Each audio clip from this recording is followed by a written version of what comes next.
안녕하세요. 글로만나입니다. 반갑습니다.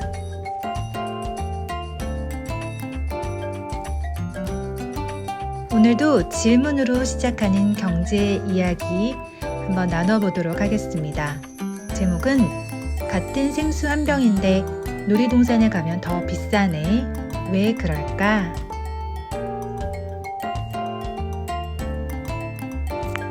오늘은 놀이공원 가는 날.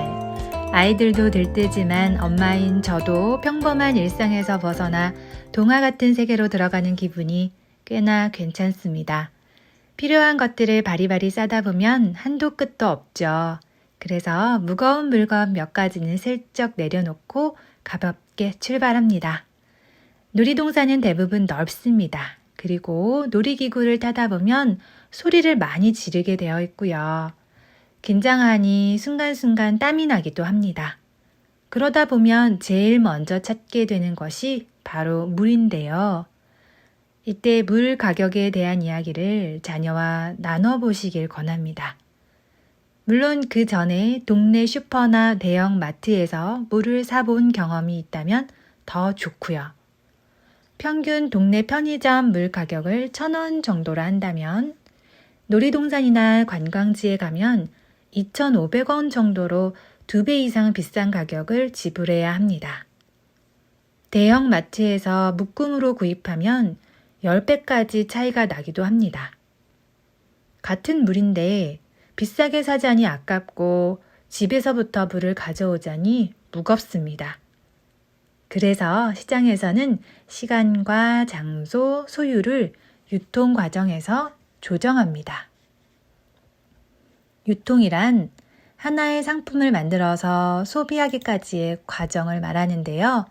대부분의 상품은 생산에서 판매까지 여러 단계의 유통 과정을 거칩니다. 시간 효용이란 소비자가 제품이나 서비스를 구매하기 원하는 시간에 공급함으로써 발생되는 효용을 말합니다. 효용이란 박은태의 경제학 사전에 나온 정의를 인용하면 인간의 욕망을 만족시키는 재화의 능력 또는 재화를 소비함으로써 얻는 개인의 주관적 만족의 정도를 말합니다. 따라서 시간 효용이란 놀이공원에서 물이 필요한 지금 당장 생수를 구입하면서 생기는 만족감이라 생각하시면 됩니다. 먼 거리에 있는 대형마트에서 파는 생수 가격이 놀이공원에서 사는 금액보다는 저렴하겠지만 소비자는 비싼 값을 치르더라도 내가 원하는 시간에 대상 물건을 소비함으로써 만족도를 높이는 것입니다. 장소 효용이란 소비자가 편리한 장소에서 제품이나 서비스를 구매할 수 있을 때 발생되는 효용입니다. 고속도로 가까운 주유소일수록 기름값이 올라가는 것, 졸업식이나 입학식 날 학교 앞에 파는 꽃이 더 비싼 가격대를 형성하는 것, 놀이동산에서 파는 팝콘이나 음료수, 소세지도 동네에서 먹던 금액과 차이가 많이 나는 상황들은 장소 효용을 설명할 수 있는 좋은 예입니다. 이런 여러 가지 요소들이 가격에 영향을 미치는 상황을 이야기 나누었다면 무조건 싸다고 경제적인 것이 아닌 상황도 함께 이야기 나눠볼 수 있습니다. 공책 한 권 사기 위해 동네 문구점 대신 차를 타고 대형 문구 도매점까지 달려가는 것 중 어느 것이 현명한 소비인지 생각해 볼 수 있기 때문이죠.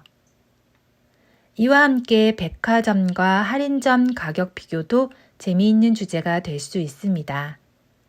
백화점은 고급스럽고 화려한 인테리어와 다양한 서비스로 소비자에게 다가간다면 할인점은 질 좋고 저렴한 물건으로 제공해 고객의 입맛을 사로잡습니다.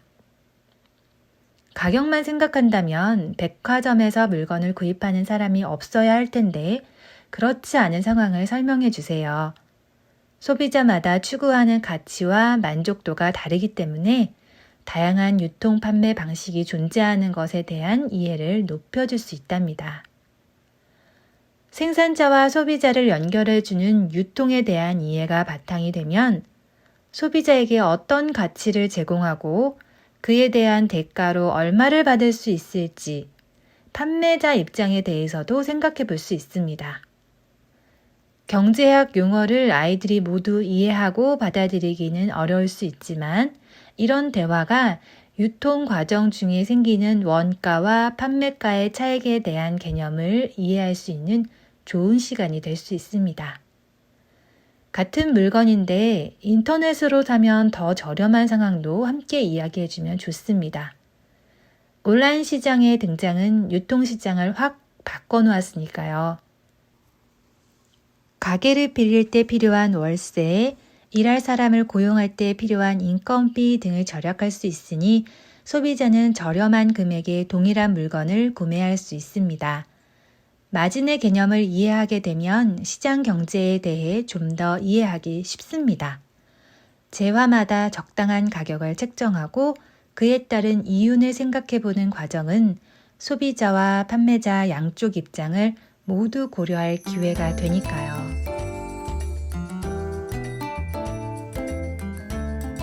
오늘의 글로 만나 경제는 여기까지입니다. 자녀와 함께 풀어보는 경제 이야기 다음 시간에 또 뵙겠습니다. 글로 만나는 늘 여러분을 응원합니다. 고맙습니다.